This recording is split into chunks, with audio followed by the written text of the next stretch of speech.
Hey everyone, in this video I'm going to talk about how to graph and expand absolute value inequalities. Alright, let's get into it. So in order to understand how this works, it does help to go back to absolute value equations just for a bit and take a look at something like this. For example, if you have the absolute value of m is equal to 5, what this really is saying is what number could this be so that you end up being 5 steps away from 0. Well, to answer this correctly, you want to think of a number line. So if this is my number line and this is 0, if you go 5 steps to the right, you're at 1, 2, 3, 4, 5. And if you go 5 steps to the left, you're at 1, 2, 3, 4, 5, negative 5. Well, these two numbers end up being the only answers to the question, what number is 5 steps from 0? And in an equation, you would have to say that either your m would be a negative 5 or a positive 5. But the thing is that this would be the end of the road and there would be nothing else to say. No other number would work except for these two. What's different about absolute value inequalities is that in an inequality, you can have multiple answers. So let's take a similar example, and this time we'll have the absolute value of m is greater than 5. Now in this example, if I draw a number line,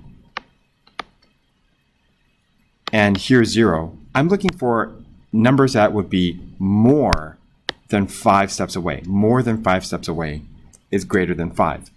Well, there are lots of examples. For example, I could put 5 and then 6, 7, 8, and so on. And on the opposite side, if we are at negative 5, we would have negative 6, negative 7, negative 8, and so on. And these examples could go on forever. There's no limit to them. So how do we represent everything that it could be? We have to use a number line and we have to use inequalities. So the way it goes is I have an upper limit, or I have a boundary over here that says, well, if I want to be more than 5 steps away from 0, as it says right there, what this means is that starting at 5, I'll have an open or empty circle because of this. And I would have to go to the right, because going to the right means that I'm increasing my distance from 0. And according to this, I want to be more than 5 steps away from 0. So I'm going to go to the right. At the same time, on the other side of 0, we have negative 5. And if I put an empty circle here, again, because of this, and I want to be more than 5 steps away from 0, which is in the middle, I would then have to go to the left. Because as I go to the left, the more left I go, the farther away from 0 I become. And that would satisfy this condition, that I want to be more than 5 steps away from 0. Now the graph is done, and what I have to do next is represent this inequality in terms of this graph. And the way to do that is to isolate first this section here, and we could say for this section, this would be represented as all the values of m that it could be that are greater than 5. One thing to note here is that the arrow you put at the end of this ray is actually the same inequality that you place over here, if that helps you to remember. Okay, now on the other side, this takes care of this. On the other side, from negative 5 onward to the left, we can say that any value of m would have to be smaller than negative 5. And the reason for that is because, like I said earlier, the more left you go, the farther away from 0 you become. And if you take a look at this arrow here, this arrow actually is the same inequality that we have to put right there. Again, if that helps you to figure this out and remember it. Get rid of this. Okay. And with that, we are done with this example. So these two would represent the complete solution to this inequality here. And again, the whole purpose is to find out what number you could make this so that you are always going to be more than 5 steps from 0. It helps to put the word or in the middle because we're talking about either left side or right side. And it also helps to put the word either in the beginning as well. Now, let's take another look at a different example.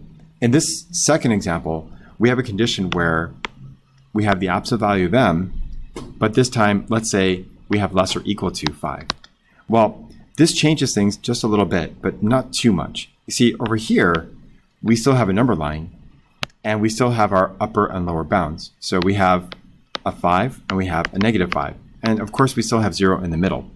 But this inequality here in the middle is forcing us to think about numbers that this could be, so that no matter what you turn it into, you will always be either exactly a 5, or you will be something that is less than 5. So once again, I'll say that again. Whatever you make m into, you have to be either exactly 5 or less than 5 steps away from 0. Again, this is all about distance from 0. So if this is true, then we have to represent it graphically. So at the 5, we will have a closed circle or a full circle, because we're talking about equality here. And at -5, we'll have the same. We'll have a closed circle for the same reason. We're talking about equality. Now, what we do from here matters, and it will be different from what we did before. Again, we are trying to figure out what number this could be so that we will be 5 or closer than 5 steps to 0. So what this means is from the 5, if I want to get closer to 0, I would have to go to the left. And at the same time this is happening, from the -5, if I want to get closer to 0, I would have to go to the right. And what ends up happening is they meet in the middle, and we have what's called a conjunction, because you're connected together. That's why. And from this, we can say that the graph is now completed. So any number that you choose from this middle zone, any number, will satisfy the conditions that you have over here. And we can put this to a quick test. So let's say, for example, that we're going to let our m become a number in that blue area. And a number from that blue area might be something like 1. And if we make it a 1, then we get the absolute value of 1. And the absolute value of 1 is 1, which when we compare it to 5 is less than 5. Even though it's not equal to 5, it is less than 5. So this ends up being a true statement. And that means that our graph is good. Now, one thing left for us to do is to transform this inequality into its final form.